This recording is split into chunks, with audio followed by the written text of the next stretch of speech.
Hello, this is Mike Pearson. This is my third video on skills and knowledge. As I've explained in an email that I've sent to John and Vanessa, I've had to change my work due to mitigating circumstances. I'll include some more information in my appendix. The new job that I'm doing is a company that was set up in April 2012 called British Bells. It was set up by me and two others, so it's a small partnership. We aim to provide high-end camping and events nationwide. Throughout this video I'll look to touch on learning goals 1 and 3 and hopefully critically analyse the skills that have transferred and the practical knowledge that I have learnt. The first practical knowledge point is erecting and maintaining the tents. Last year when we set up we had to buy tents, but due to the bad weather in the summer some of them were damaged, so over the past few weeks we've had to buy new ones. New ones we've bought are traditional bell tents. They're canvas structures that have 5 meters diameter and a single pole. So we've been spending a bit of time learning how to erect these. To critically analyse this, I mean, it was quite a big deal for when we finished the end of last season, which is September, to have our first year and have such detrimental loss in our stock was a big shame, and we had to have a meeting about where we would move on.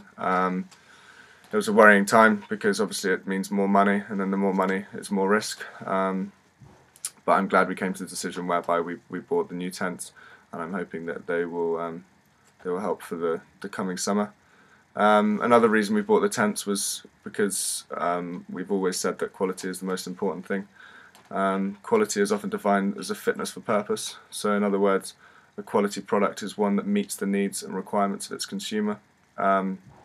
Thriving on Chaos is a book written by Tom Peters, and in there he explains that consumers' perception of the quality or product or service is the most important factor in determining its success, and we've tried to emulate that by reaching as high a quality as possible so that customer satisfaction is as high as it can be.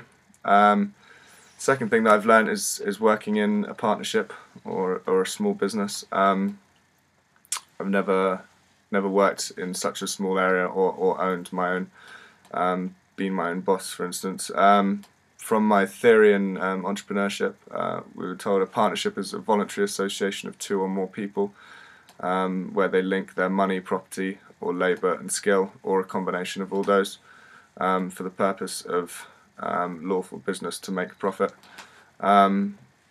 We learned about the advantages and disadvantages of partnerships in university, but I only really got a grasp of them over the past few months working with the company. Things like pooling resources when we had to find new finance, that was a big thing. If I was a sole trader on my own, probably would have had to dissolve the company and get rid of everything just due to lack of funds. Complementary of skills, so my 2 partners are both at university, one studying IT, one studying finance, so that means that we can pool all of our business knowledge together. It's also this sharing of responsibilities. Because we're all at university, we obviously have to share different responsibilities. I've also learned and put into practice different financial aids such as budgeting and cash flow statements. Having to use these in a real life situation has been very beneficial for me. It's a lot more personal to me as it's my own money. So I focus on it a lot more as opposed to just an example in class. Going on to my transferable skills, having more to do meant that I had to manage my time a lot better and efficiently with linking it with university. Furthermore, I had to learn how to deal with potential and existing customers using email and phone. Conversing and writing has become a lot better, and marketing the company in itself, I'm a lot more prone to sparking up conversations with different people now, and marketing the company in that way. And I think from university this has helped me. Both have helped each other.